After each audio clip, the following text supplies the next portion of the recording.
Hi everybody, good morning. This is Jean here. I'm working, this is like part 4 of my Joseph's coat quilt that I'm working on. The one, if you're just tuning in, I found this quilt folded up that I made when I was a beginner many moons ago. I folded it up because it was too challenging for me to even think about. It was very daunting. This quilt has no straight seams. It's all curved seams. I don't know what I was thinking. I was raising kids. I think I was a bit brain dead. And so I thought I'll do a challenging project. It didn't turn out well. My construction of it, as I've said in the last few videos about me making this quilt, my construction is okay. There's not one, well, there was one tiny seam that had pulled apart, but it's made very well with very good fabric, I must say. I had used some nice quality fabric, so it's constructed well in the stitching of it, but the actual execution of these curves are terrible. So I've been trying to fix this quilt. Now I'm on the actual quilting part of it. I've done quite a lot. I'm free, because there's not one straight seam in here, I have to, well, I don't have to, but I am free motion quilting it. Now, I've said, I think I'm channeling my channel. No, my channel is sort of for beginners. I'm targeting beginner quilters, perhaps. And I know a lot of you aren't beginners, but I've said it before, free motion quilting is not for beginners. You beginners, you should learn it. It's not hard. It just takes practice. And why I say you should try to learn how to free motion quilt. Free motion quilting, if you don't know, is you set your machine up, whatever it is. I've done other tutorials on it, and all the needle's doing is the needle's going up and down. There's no guiding. There's no feed dogs to pull your fabric. You're not going straight. Your needle's just going up and down. So your fingers are having to move your fabric. And in that respect, you can get all sorts of curved piecing. You can do swirly cues. You can do everything. And I'm quilting this with free motion quilting stitches because I am going around each curve of this quilt. I've set my machine up for free motion quilting, meaning I've shortened my stitch length, which is to 0. I've put my feed dogs down, the little teeth. I've put them down. This machine is capable of doing that. And I've set up my fabric, my thread and everything. Now, I've set my machine up, and I've set myself up. As you can see, this is a king-size quilt, very large. And what I do is I set my ironing board up. I lower my ironing board level with my table. Again, very important. I've done many other quilts that you've seen on other videos of mine where it's so important to have your quilt, whatever size it is, behind you supported, and if it's so large, next to you supported, and then on my lap supported. So the whole entire quilt, because the whole point is you're working just here when you're quilting a quilt. Don't worry about what's going on. Just make sure your quilt is supported. You're working here. And with free motion quilting, that means you can go backwards, sidewards, forward. You can go every which way, free motion quilting. And it really does open up a whole new world of quilting. And it goes very quickly. Now, people have said, oh, how long did it take you to make that quilt? I.e. from very beginning, cutting it out, to finishing. Well, this quilt I made about 13 years ago. So what I'm doing now is I've basted it and I'm quilting it. The last few videos, I found it, I'm basting it, I'm preparing it, I'm quilting it. This has been about, I think I've been quilting this, I would say, for about 9 or 10 hours. Doing all of the free motion quilting stitch. This is a very large quilt. Not a lot of time though, because free motion quilting really does cover a quilt very quickly. Because on this quilt in particular, I'm not having to do any starts and stops. I'm going to do a short video. I'll try to put my handy dandy camera up to show you how I'm actually quilting this. I don't know, there might be glare. I'm sorry about that. This light is very bright. I'll try to set my camera up to show you actually how I'm quilting this just for a few minutes. And then I'll show you my progress. I've made quite a lot of progress. And my whole point in embarking on this project was to try to fix a badly constructed wavy quilt. There wasn't a flat part in it. And if you know about quilting, when you come to quilt your quilt and it's wavy and all over the place, you're like, what do I do? So I believe the 2 videos ago, or last video, I showed you how I'm actually ironing my quilt. I just iron the quilt down, or that was I think part 2 of this episode. I just flattened my fabric. I just flattened it down, and then what have I flattened? I have flattened in folds and tucks, but that's okay because once I bring it over to my machine, I can actually work in those folds and tucks. And I just want to tell you, the amount of quilting I've done on here has actually really flattened this quilt out. Now, because it was constructed so wavily, my free motion quilting stitches are not perfect. I'm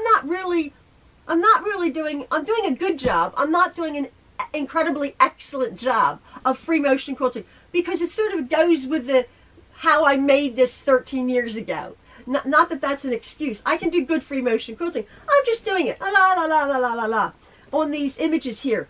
Now what I am using is I'm using a heavier thread because I want my quilting stitches on this sort of almost like an heirloom, not an heirloom, like an antique-y old, or just an old quilt to show. Now why I say that, it's a heavier cotton and they show. I'm just doing white. When you free motion quilt, or when you do any quilting and you want a finer stitch, you use a very, very thinner, a much thinner thread. And like if you're wanting some free motion quilting, if you want your stitches to almost disappear, your quilting to show up, but your thread to disappear, you would use a silk thread. That's for another time. This is a heavy cotton thread. You can see my thread as well as it's just quilting my quilt. And the actual act of, I've said before, the actual act of quilting, putting stitches onto fabric, is shrinking and flattening my fabric to a great extent. So I'm just gonna set my camera up and show you a few bits how I'm actually quilting these units here, and then I'll show you my progress as much as I've gotten on my quilt now. Now what I've done, I've set my camera up on my lap. Oh my word, I don't have a strap or anything. It's not a GoPro, my handy dandy camera. And what I've done, what I'm trying to achieve is, because this light is so very bright, I don't know if this is going to turn out, but I just wanted to show you what I'm doing. I'm stitching in every one of these arch shapes here. I'm stitching in it. I'm not, excuse me, I'm not stitching on the seam itself. Hopefully I can do this. I'm stitching around the image, coming back on myself. It's a bit crooked because I'm trying to hold the camera. It's funny.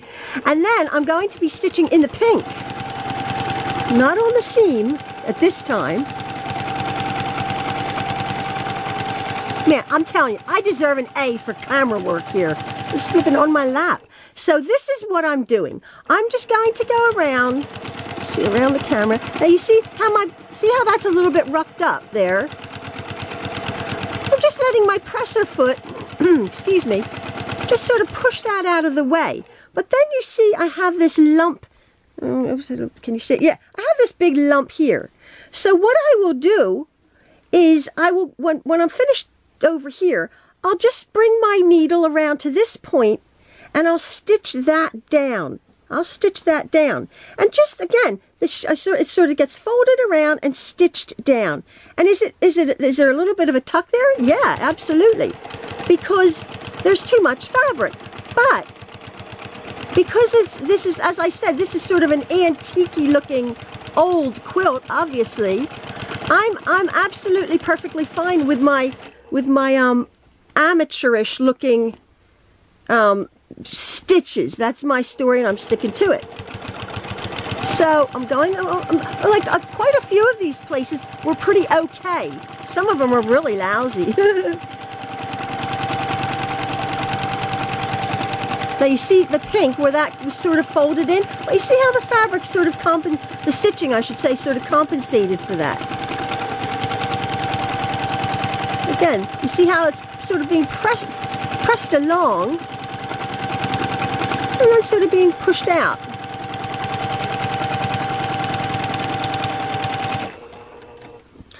So the actual pattern, the actual pattern of this, as you can see, this quilt, when I was cutting out these templates, and this area here, it was, let me get rid of that thread.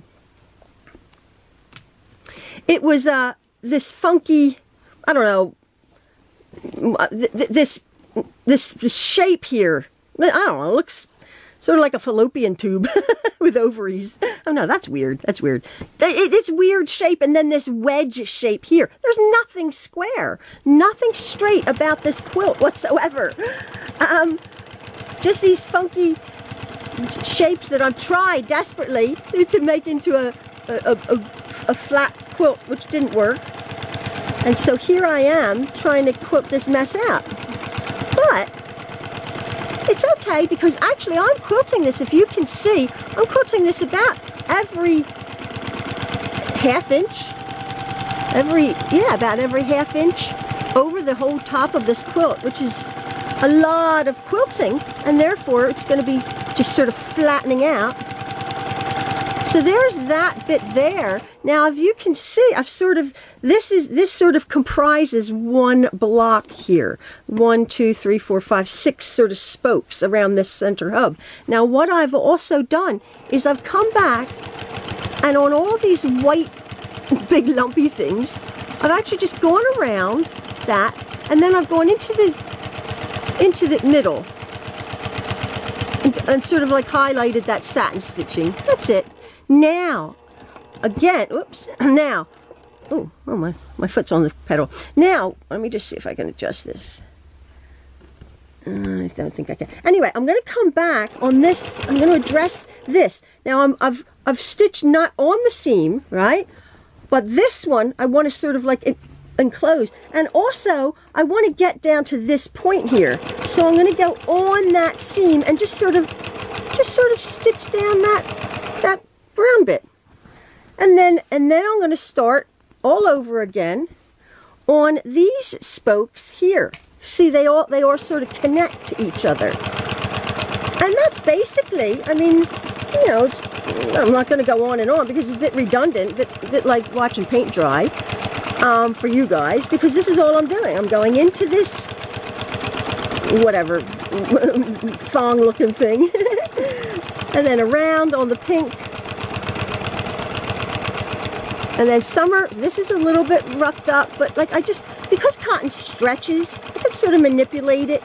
Now, you could like really stretch your fabric, but that does no good, because you know, and I could like stretch this and stretch it and then stitch it. Well, that will cause strain on my thread, and my thread will just break. It'll just break in pieces. So you don't want to do that. You want to sort of keep the fabric and the thread sort of where it is. And there we have a big tuck there. That's fine. And it ends up sort of just quilted. That's all. It's not a show quilt. This will be a utilitarian. Now can you see that bit? It's wrinkled up, and it's fine. I'm fine with that. So I'm going to stop that now. You get the idea of my actual quilting stitches. And some of them are worse than others, so I'll go back and I'll just sort of stitch this down and flatten it out. And that's the whole point, just stitching it and flattening it out. And it's really working out very pretty. I want to show you the progress of my quilt so far. Look at the size of this thing. Oh my word. So, as you saw, it was a wavy, puffy, wrinkly, you know, not flat sort of mess.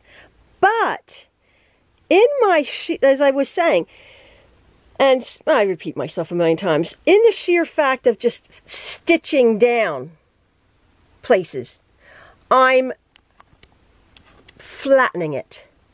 You can see that. This here is really flat. Is it wrinkled? Is it, have I stitched some folds into it? Yeah, because of the, again, the sheer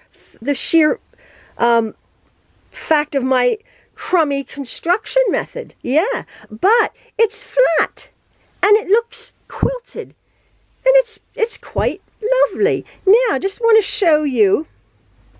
So yeah, hold on. So now, look at this bit here.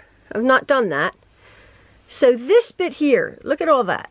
That's a mess, right?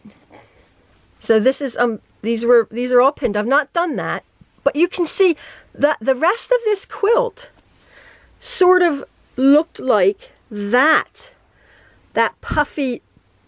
Where is it? Yeah, that puffy mess right there. But when I go to stitch that, I can just sort of fold this piece around like that. Just sort of tuck it, because there's a lot. Look at that. I mean, that's like half an inch. So I could just sort of fold that around and ease that pink. Do you see what I'm saying? I could just sort of tuck that whole mess in there and then just sort of stitch that down, tuck that in, and stitch it flat. So from a distance, oh my word. And then that pulls this bit here, and then I can just sort of stitch that down flat. And then when it comes to this bit here, I'll just stitch it and stitch it and stitch it, maybe 3 or 4 times actually, just to secure it, because there's great big lumps here. I didn't bother cutting away the back. Couldn't be bothered. Not that I couldn't be bothered with this quilt. And not that I just, I'll have to get it over and done with, but it is large. I want to go on to some other projects, but I'm thrilled with the way this is actually working up and flattening. Now this is the bit, let me go slow. This is the bit I've just done under my machine. You can see these funky curves there. That's another thing. My machine, this machine from here to the needle is about 7 inches. Now this quilt is 100 inches wide. So that means starting in the middle, which I did, is 50 inches to get into that point. Is it hard? That point is a bit, but I'm telling you, most of you beginners, or most of you people, won't be making king size 110 wide inch quilts. You'll be making 60 or 70 inch wide quilts. So that means you're only going to have to get, even this on this machine, even if you have 5.5 inches or 6 inches, you're just going to have to get 35 inches in there. It's very doable. You just, I've shown you this before. You just sort of shove it and smash it and smooth it, and you can do it. By all means, you can do it, because a lot of people, they quilt their quilt tops and then they're like, oh my goodness, well, what do I do? How do I quilt this thing? You know, you want to quilt. How do you actually quilt it? Well, that's how you do it. I just got a comment from Brenda. Hey, Brenda, how you doing? She just quilted a 72 inch quilt, and her throat from here to there was 5.5 inches, something like that. 5.5 inches. She just quilted a really decent sized quilt. Now there are domestic machines that have, my brother has an 11.5 inch from here to the needle, 11.5 inch throat. My brother's having a bit of a sabbatical right now, but my Juki here, which is a beautiful free motion quilting stitch, is doing a beautiful job. Yeah, you have to keep your shoulders down, you get a little bit sore, you take lots of breaks, but you can quilt your quilts, whether it's a straight stitch or whether, like I say, try to just, you know, learn free motion quilting stitches. It opens up a whole new world to you. So I'm just going to continue quilting my jeans quilt of many colors. I'm looking here and I'm thinking, oh, it's so sweet. I see so many fabrics. So many fabrics that I used, you know, I did placemats out of this one here. There's blue and white china, and then there's dogs, and it's really sweet. I could never, oh, I made a little kid's quilt out of that one. I could never sell this. First of all, it's like pretty crummy, but then it's very sentimental. Oh yeah, here I fussy cut this. I made an apron for somebody out of this chef's fabric. I remember this. This was ages ago when I first started quilting. And if you remember, there were these, well, they're still around, these sort of 1930s prints, real sweet little prints. So this is a sentimental quilt for me. It holds a lot of memories. So I'm going to just continue quilting this within an inch of its life. Same quilting stitch across the whole lot, and I'll keep you posted on how I go.